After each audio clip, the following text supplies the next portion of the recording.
Di balik selembar kain lurik yang indah, ada sepasang tangan yang setiap hari berteman dengan kasarnya benang. Ada sepasang kaki yang tak lelah mengayuh kayu-kayu tenun tradisional. Di tengah dunia yang bergerak serba instan, di sudut Yogyakarta ini, para pengrajin tenun masih setia bertahan demi menjaga detak warisan budaya yang perlahan mulai sunyi.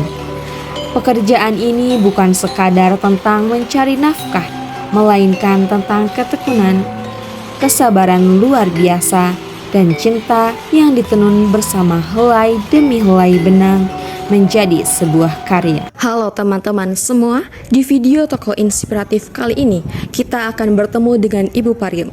Beliau adalah sosok inspiratif yang mengajarkan kita arti kesetiaan pada tradisi dan budaya. Sebuah ketangguhan nyata yang menjadi bukti bahwa pahlawan pelestari budaya hadir di tengah-tengah kesederhanaan.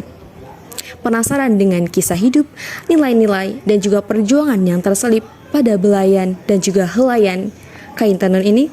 Yuk ikuti video saya pada hari ini. Nah, baik teman-teman semua, di sini saya sudah bersama Ibu siapa, Bu, namanya? Pariem. Ibu Pariem. Ya. Ibu Pariem, teman-teman. Nah, Ibu Pariem ini merupakan pengrajin tenun lurik ya, Ibu, di Ya. sini. Nah, perkenalkan, Bu, saya Haiza. Saya Haiza dari Universitas Negeri Yogyakarta, Program Studi Pendidikan Bahasa dan Sastra Indonesia. Nah, di sini saya izin mewawancara Ibu sebelumnya. Nah, sudah berapa lama ini Ibu bekerja sebagai pengrajin tenun lurik di sini? Aku aslinya dari kecil sudah bisa, tapi di sini aku bekerja 15 tahun. Wah, sudah sangat lama nih teman-teman, 15 tahun. Mungkin saya sudah baru saja 4 tahun nih teman-teman. Nah, kan tentunya kita tidak langsung bisa ya Ibu. Apakah keahlian ini diajarkan oleh orang tua atau Ibu belajar secara mandiri? Ya dulu belajar mandiri, kan di rumah kan punya sendiri dulu masih kecil. Terus di sini kan ikut suami juga, ini ada lurik. Seperti itu teman-teman.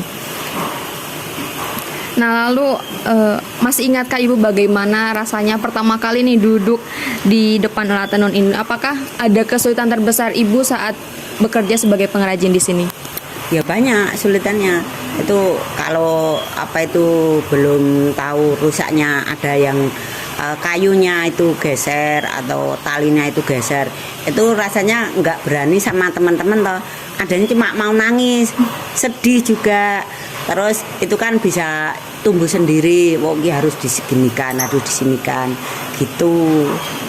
Nah, kalau rasa pertama kali nih Ibu, rasa memegang alat itu bagaimana rasanya?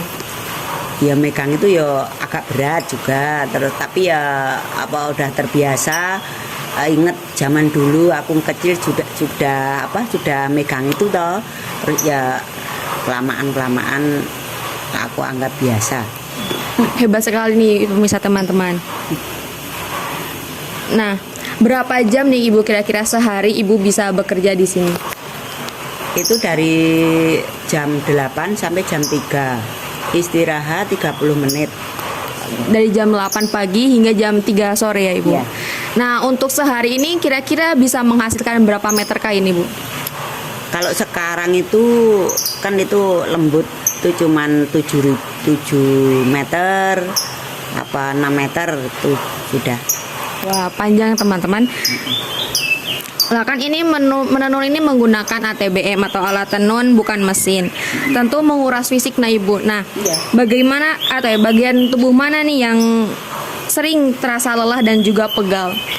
Itu ya ini disingkap, itu kanan kiri, terus kadang kaki ini petis kedua-duanya, ada yang leher ini pegel juga, boyok juga, dan semuanya ada. Sangat banyak ya teman-teman bagian tubuh yang sering dirasakan. Nah, ketika bagian tubuh tersebut sakit, biasanya Ibu ngapain Ibu agar bagian tubuh tersebut tidak sakit lagi? Ya itu pakai Hansaplast koyo itu, terus nanti aku merebus jamu-jamu yang tradisional itu, kan minta resep dari Pak Hasan Sabila itu loh. Nah itu saya nyatet itu, jadi kalau capek tuh merebus itu udah, terus sembuh. Nanti berapa hari lagi kalau rasa itu merebus sembuh gitu. Wah teman-teman, ternyata ibu ini mempunyai racikan khusus ya ibu, Ya. agar mengobati rasa sakit yang dirasakan ini. Nah ketika sedang menenun ibu, apa sih yang harus paling dijaga agar benangnya tidak putus atau motifnya tidak keliru seperti itu? Ya itu ada kekompakan, ya satu kekompakan, kedua ketelitian, ketiga kesabaran itu harus. Seperti kita juga teman-teman dalam mengerjakan tugas, tentunya kita juga perlu kesabaran dan juga ketelitian agar tidak keliru. Nah, menenun kain yang panjang dan juga motif yang sama ini tentu bisa memicu rasa bosan, nah ibu. Ya. Nah, ketika ibu merasa jenuh atau lelah di tengah hari, apa yang biasanya ibu lakukan agar membagikan semangat kembali? Itu biar semangat kembali ya cuman ke kamar mandi, terus apa itu raup-raup dulu, nanti tuh sebentar istirahat minum, kembali lagi udah selesai. Sangat-sangat sederhana teman-teman. Nah, kita perlu mencontoh ibu ini. Jadi untuk membagikan semangat kita bisa pergi ke kamar mandi lalu membilas wajah kita seperti itu. Nah, pernahkah ada momen yang paling berkesan atau paling membuat ibu sedih selama menjadi pengrajin di sini? Ya itu kalau ada kegesian seorang temen itu bisa jadi sedih juga, apa ya bosan sedih juga. Dulu masih awal-awal kayak gitu, kalau orang baru itu kan terbiasa toh, orang yang lama itu sok ngejek, sok apa itu meremehkan, apa itu bisa gitu kan ada. Itu juga sedih, tapi aku pengen membuktikan, diemin aja, aku pengen membuktikan, aku kerja keras apalagi sebaik mungkin, nanti kan dia tahu hasilnya sendiri. Nah, seperti itu teman-teman. Jadi kita jangan mudah menyerah ya ibu. Iya. Kita harus membangkitkan semangat kita dan juga membuktikan bahwa bahwasanya kita ini bisa dan juga kita mampu teman-teman. Kalau momen yang paling berkesan nih, yang paling menyenangkan ibu selama di sini? Paling menyenangkan berkesan itu ya kalau apa itu tiap hari Sabtu, nah itu kan nanti gajian kan udah senang-senang satu hari, terus dapat pekerjaannya dapat banyak, itu ya apa lebih seneng, lebih bahagia. Tapi kan kalau dapatnya kecil, hasilnya kecil ya aduh aku minta setidik gitu. Sama seperti kita teman-teman, ketika kita mendapatkan uang, kita mendapatkan penghasilan itu rasanya sangat senang sekali ya begitu. Iya. Nah, apa yang ibu rasakan nih ketika melihat benang-benang yang tadinya berantakan, tadinya masih berceceran, akhirnya selesai ditenun menjadi kain lurik yang utuh dan indah? Apakah ada rasa bangga dalam diri ibu? Ya awalnya itu ya sedih, waduh ini agak lama, aku prosesnya agak lama, terus harus sabar, terus itu harus teliti, terus nanti kalau sudah selesai ya bahagia sekali gitu, bisa jadi bagus, bisa jadi apa itu halus lagi, itu ya rasanya bangga sekali. Wah, seperti itu teman-teman. Jadi kita harus bersakit-sakit dahulu ya ibu, bersenang-senang kemudian seperti itu. Nah, seandainya suatu saat nih ibu, alat-alat tenun ini berhenti untuk berbunyi karena tidak ada lagi penerusnya, apa yang paling ibu khawatirkan nih? Ya aku khawatirkan ya aku nggak punya kerjaan, satu, terus kedua ya aku kan kalau udah tua, tapi kalau apa kerjaan yang lain kan udah nggak payu, udah tua itu, ya itu ya cuman menyerah aja lah, gimana. Ibu sepertinya ibu sangat menikmati ya masa tua ibu di sini, sangat menikmati dan juga meromantisasi teman-teman setiap waktu, setiap detik dan juga setiap menit ibu berada di sini.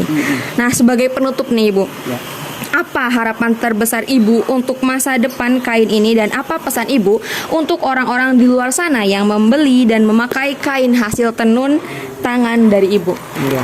Ya harapan saya ya mudah-mudahan itu kalau udah tua-tua itu udah pensiun ya ada yang lebih muda-muda itu, aku kepengen punya harapan lebih semangat merpanjangkan itu loh tenun lurik, soalnya itu kan penting sekali ya, satu itu untuk generasi muda, terus itu kan lurik itu kan kesenian Jawa toh mbak, masih keraton juga, itu masih dibutuhkan keraton selamanya sampai kapanpun masih untuk keraton itu pakai Jadi Ibu memberikan pesan kepada anak-anak muda di luar sana untuk bisa mempertahankan budaya-budaya Jogja ini ya Ibu. Baik, terima kasih. Nah, ini teman-teman obrolan kami pada hari ini. Semoga teman-teman dapat bisa memetik pesan-pesan dan juga kesan-kesan yang tersirat dalam obrolan kami pada hari ini. Terima kasih Ibu. Saya Haiza pamit undur diri. Obrolan hari ini bersama Ibu Pariem telah membuka mata kita bahwa selembar kain lurik bukan hanya sekadar pakaian, melainkan wujud nyata dari sebuah kesetiaan, keringat, dan dedikasi yang tak bernilai harganya. Beliau adalah bukti nyata dari sosok pahlawan sunyi yang dalam kesederhanaannya terus berjuang merawat akar budaya bangsa agar tidak hilang di telan zaman. Dari sepasang tangan inspiratif tadi, kita belajar bahwa menjaga tradisi adalah tanggung jawab bersama, dan setiap helai kain tradisional yang kita hargai adalah napas kehidupan bagi mereka yang memproduksinya. Terima kasih telah menonton video tokoh inspiratif saya pada hari ini. Semoga kisah tadi menginspirasi teman-teman semua dan juga memantik rasa bangga terhadap warisan budaya. Jangan lupa untuk terus mendukung karya dan budaya warisan Indonesia. Saya Haiza Anova Kalila Aundia, pamit undur diri. Sampai jumpa di kesempatan berikutnya.